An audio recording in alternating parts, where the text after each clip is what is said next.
ধর্মীয় আর ঐতিহাসিক গুরুত্ব তো রয়েছেই, অনন্য নির্মাণ শৈলীর জন্য সুপরিচিত পবিত্র আল আকসা ইসলামী ঐতিহ্যের এক অনন্য নিদর্শন হিসেবে ঠাঁই দাঁড়িয়ে প্রাচীন স্থাপনা। কালের বিবর্তনে একাধিকবার সংস্কারের মধ্য দিয়ে গেলেও এখনও পর্যটকদের আকর্ষণের কেন্দ্রবিন্দু মসজিদুল আল আকসা। মাত্র ১২৫ বর্গ কিলোমিটার আয়তনের পবিত্র নগরী জেরুজালেমে অবস্থিত এই মুসলিম স্থাপনাটিকে দেখা হয়ে থাকে ফিলিস্তিনি সংস্কৃতি ও জাতীয়তার প্রতীক হিসেবেও। দেশ জুড়ে ৫০০-রও বেশি আউটলেটে ২০০০ প্লাস স্টাইলিশ কালেকশন নিয়ে রেডি স্টাইলে নাম্বার 1 এপেক্স। আল আকসা, যার অর্থ সবচেয়ে দূর। মক্কা ও মদিনার পর এই আল আকসা মসজিদকেই সর্বোচ্চ মর্যাদার ধর্মীয় স্থান হিসেবে দেখে মুসলিমরা। পবিত্র নগরী জেরুজালেমের পাহাড়ে অবস্থিত মসজিদটি মুসলিমদের কাছে হারাম আল শরীফ নামেও পরিচিত।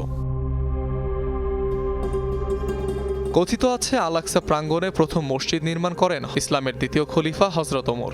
পরে ৭০৫ খ্রিস্টাব্দে স্থানটিতে বড় পরিসরে মসজিদ নির্মাণ করা হয়। তবে প্রাকৃতিক দুর্যোগে ২ দফা ক্ষতিগ্রস্ত হয় স্থাপনাটি। যেতে হয় বেশ কয়েকটি সংস্কার ও পুনর্নির্মাণ কাজের মধ্য দিয়ে। মসজিদুল আকসা আসলে কোনো একক মসজিদ নয়, ছোট বড় অন্তত ৩টি মসজিদ মিলে ১৪ হেক্টর জায়গার উপর প্রতিষ্ঠিত বাইতুল মুকাদ্দাস। দক্ষিণে কিবলি, দক্ষিণ পূর্বে মারওয়ানি ও দক্ষিণ পশ্চিমাংশে নির্মিত বুরাক মসজিদের সমন্বয়ে আল আকসা প্রাঙ্গণ। এদের মধ্যে সবচেয়ে আলোচিত আল কিবলি মসজিদ, যেটিকে মসজিদুল আকসায় নির্মিত মুসলমানদের সর্বপ্রাচীন ভবন বলে বিবেচনা করা হয়ে থাকে। মসজিদগুলোর ঠিক মাঝেই অবস্থিত ডোম অফ দি রক গম্বুজাকৃতি সোনালী এই স্থাপনাকে ডাকা হয় কুব্বাতুস সাখরা নামেও, স্বর্ণের প্রলেপ থাকায় যেটি জ্বলজ্বল করে থাকে। মূলত গম্বুজের নিচে থাকা এক পাথরকে কেন্দ্র করে নির্মিত অষ্টভুজাকৃতির এই স্থাপনা, যেখানে মিলবে ইসলামী এবং বাইজেন্টাইন স্থাপত্য শৈলীর ছাপ।